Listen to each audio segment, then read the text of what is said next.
स्पर्धक विद्यार्थी मित्रांनो, परीघ, क्षेत्रफळ यावरील प्रश्न अनेक स्पर्धा परीक्षांना असतातच. त्यापैकीच एक प्रश्न, एका वर्तुळाचे क्षेत्रफळ 1386 चौसिमी आहे, तर त्याचा परीघ किती? आपल्याला क्षेत्रफळावरून त्रिज्या काढावी लागेल, त्रिज्येवरून परीघ काढावा लागेल. हे पर्याय दिलेले आहेत. वर्तुळाचं क्षेत्रफळ पाय वर्ग बरोबर 1386 आहे, 1386. पायची किंमत 22/7 आहे. आर वर्ग बरोबर गुणिले आर वर्ग 1386.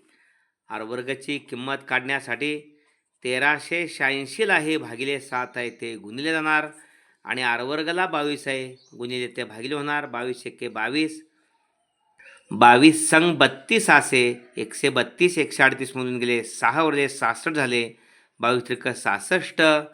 आर वर्ग बरोबर 7 63ला गुणायचं, 7 त्रिके 21, 7 चौकोन 42, सन 2 44, 441. आर वर्गच वर्ग म्हणून आर 421 21 आणि परीघ या ठिकाणी 2 पाय आर, 2 गुणिले पायची किंमत 22/7 गुणिले त्रिज्या 21 आहे, 7 त्रिके 21, 3 गुणिले 6, 6 गुणिले 22, 22 संग 32 असे 132 सेमी हा परीघ आहे. या ठिकाणी अचूक पर्याय नंबर 2, अचूक सूत्राचा वापर केल्यास अचूक पर्याय मिळतो. धन्यवाद मित्रांनो.